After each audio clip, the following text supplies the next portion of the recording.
Greetings, YouTube. We are rife with Republican political candidates at the moment. They're everywhere. Tooth and nail, scratching and clawing and barking at each other. It's really quite entertaining, except for the fact that their messages are also monumentally depressing. And one of the most depressing things about this entire process, coming up to Mitt Romney getting the nomination, because Mitt Romney's going to get the nomination. If Newt gets it, they're just going to lose. The man will implode like a black hole. The most depressing part of this whole process for me is the racism. The racism from Romney, Gingrich, Paul, Santorum, from all of them. It's everywhere. Not to mention the blatant bigotry against the gay community and the misogyny. Yay, we can't forget the misogyny.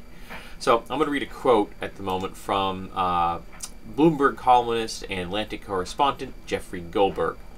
There are some things you can learn about black Americans from the recent statements and insinuations of Republican presidential candidates, Republican congressmen, and Republican-friendly radio personalities. Black people have lost the desire to perform a day's work. Black people rely on food stamps provided to them by white taxpayers. Black people, including Barack and Michelle Obama, believe that the U.S. owes them something because they are black. Black children should work as janitors in their high schools as a way to keep them from becoming pimps.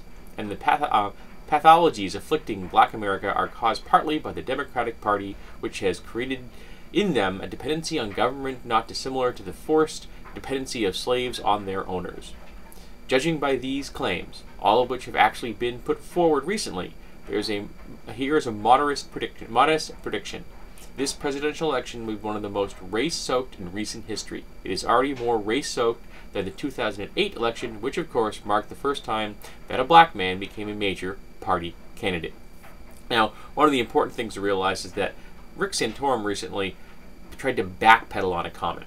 His comment basically was that if you are on some form of government funding, like welfare or food stamps, that you are black. Now, he actually said, "Oh, I didn't say black people, I said blah people." Now, I want you to stop for a second. In America,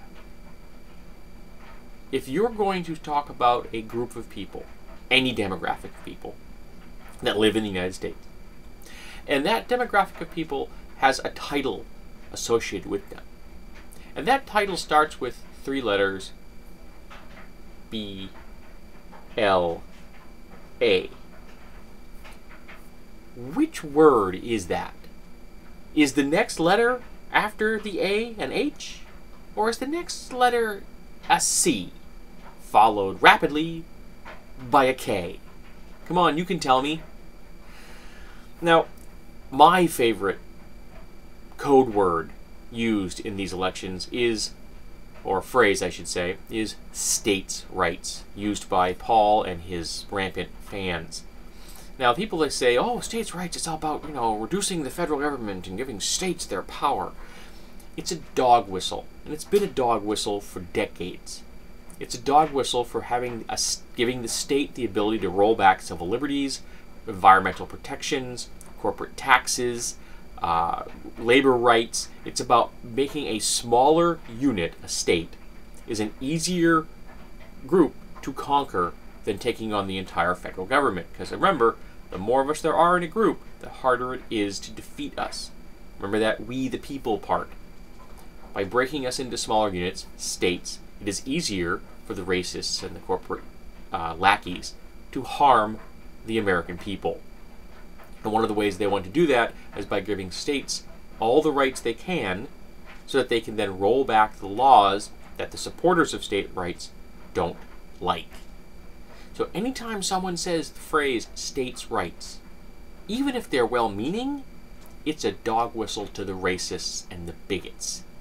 It's a dog whistle to the people that want to strip women of their reproductive rights, that strip civil liberties from minorities, that want to strip marital equality from the gay community, who want to grant corporations more power, less taxes, and destroy our ecology and economy. So state rights is my favorite phrase to keep an ear for when people say it. As soon as they say it, I know that you're insane. My favorite one, of course, is when people tell me that Barack Obama is a socialist or a communist. At which point, I just reach over and I go, "Fick!" And I can then ignore them because they're out of their minds.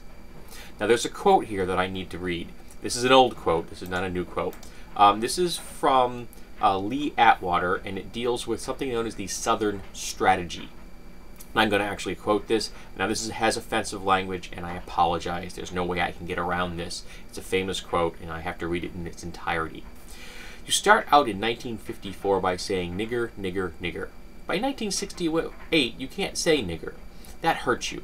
Backfires. So you say stuff like forced busing, states' rights, and all that stuff. You're getting so abstract now that you're talking about cutting taxes, and all these things you're talking about are totally economic things, and a byproduct of them as that is that blacks get hurt worse than whites. And subconsciously, maybe, this is part of it. I'm not saying that, but I'm saying that if you're getting that abstract and that coded, that we're doing away with the racial problems one way or the other. You follow me? Because obviously, sitting around saying, we want to cut this is much more abstract than even the busing thing, and of a hell lot more abstract than nigger, nigger. And that's the strategy, is to abstract the conversation to the point where people think they're discussing economic issues when they're really discussing marginalizing and persecuting and disenfranchising minorities. And that's what it's about. I know people aren't going to believe me. They're going to fight me on this. They're going to tell me how wrong I am. The Paul bots and the libertarians are going to come forward and tell me how state rights are important. And they're going to tell me how I have to separate them from the racists, but I can't.